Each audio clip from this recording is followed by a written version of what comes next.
Tu as probablement déjà vu cette vidéo. Répète un conseil, je me jette tout de suite sur toi, t'as dit quoi là? Donc attention au timing.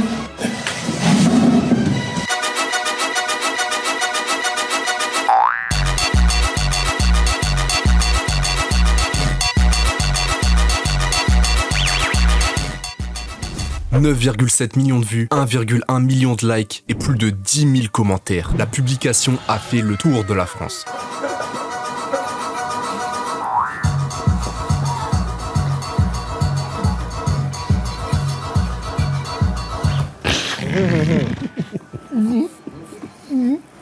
Alors je rectifie, je me prends pas pour un dieu. J'ai que 35 000 abonnés sur TikTok et même pas 1000 ici. Faites-moi passer ce cap, je suis à genoux. Mais toutes mes vidéos virales ont des points communs. Et aujourd'hui, je te partage 10 astuces pour tes edits. Premier point, la chose la plus importante, quel que soit ton niveau, c'est de savoir jouer avec l'actualité. Si tu souhaites faire des edits sur le foot, branche-toi sur le dernier match, le dernier événement. T'es plutôt orienté anime? Pas de souci. Suis les derniers épisodes qui sortent cette saison et profites-en. Ou alors, suis simplement les trends qui marchent, les personnalités ou les mêmes drôles que tu vois partout, comme Mao à l'époque. Quand l'edit de Creed a explosé, la bonne idée, c'était de le reciter à ta sauce.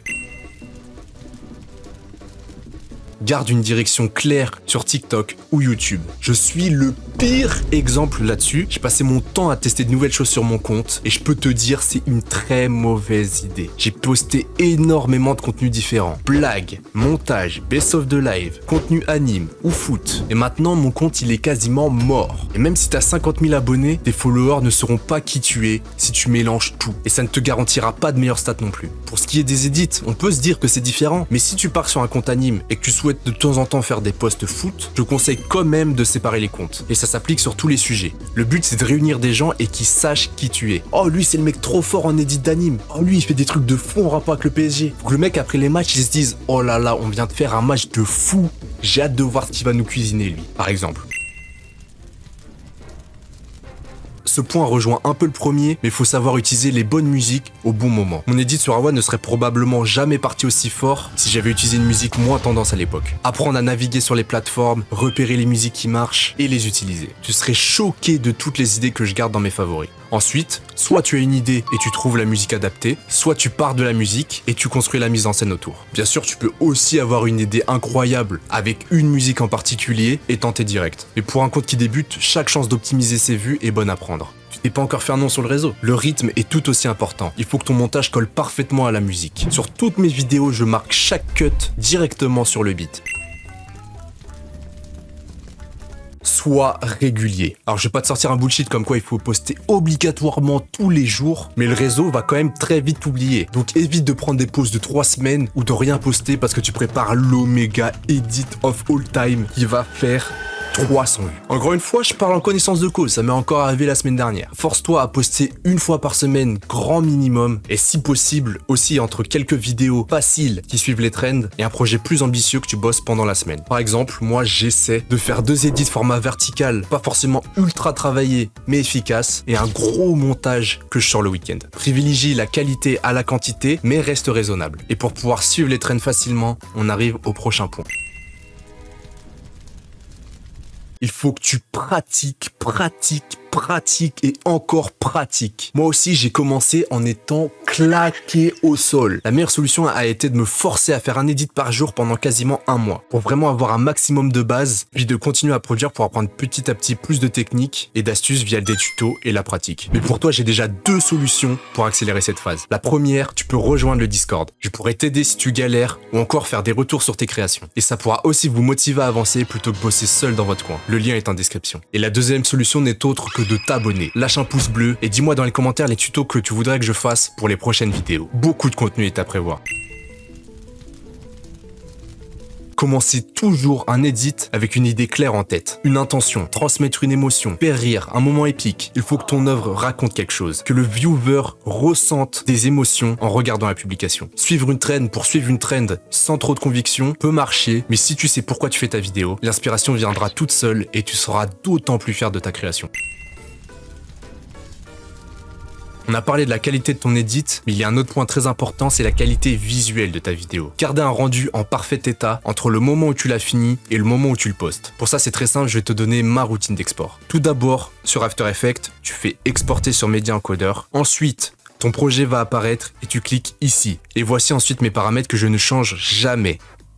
Pense bien à cocher cette petite case aussi. Et ensuite, rien de plus simple. Tu lances le rendu, tu récupères ton fichier, tu le mets sur un drive et une fois sur TikTok, t'as juste à cocher cette case. Et normalement, la publication est à son prime. C'est à toi maintenant de bosser avec des extraits propres et c'est le prochain sujet.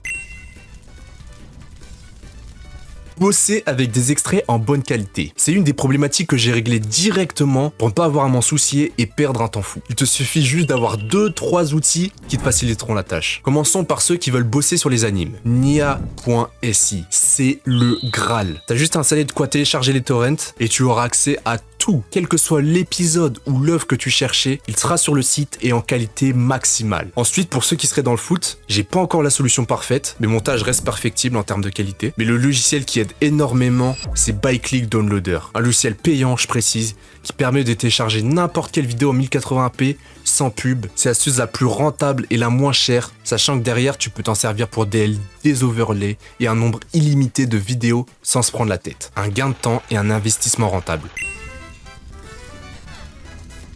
Ne supprime jamais tes publications. C'est que mon post avec Awa, je l'ai posté un soir vers 18h, le lendemain au petit matin, elle était à 900 vues. Ridicule, non? Pourtant, c'est seulement après 48 heures que les vues ont explosé. Ne supprimez jamais vos vidéos. Même si elles font 200 vues et 5 likes, tant pis. On passe à la suivante. Moi aussi, j'ai des publications qui sont comme ça et elles sont encore là, que ce soit YouTube ou TikTok. TikTok n'aime pas qu'on supprime des vidéos et tu te prives peut-être de la création providentielle qui méritait le million de vues. Le but, c'est de provoquer un effet boule de neige sur le long terme. Avoir un maximum de posts qui marchent et qui vous rapportent toujours des abonnés, même après plusieurs semaines. Plus tu les cumules, plus tu montes.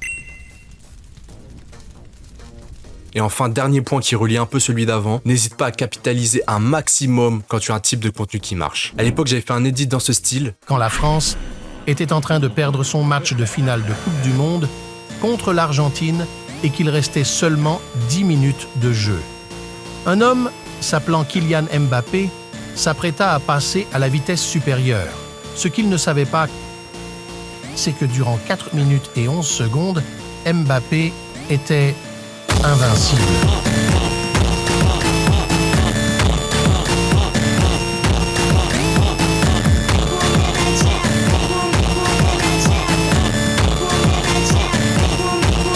C'était mon premier format qui connaissait un vrai succès. Avant ça, je dépassais même pas les 1000 abonnés, et j'ai profité de ce format pour sortir 3 autres vidéos, et boum, me voilà à 10 000 abonnés, en l'espace de 2 mois. Vraiment, n'hésitez pas à sécher un format pour le rentabiliser.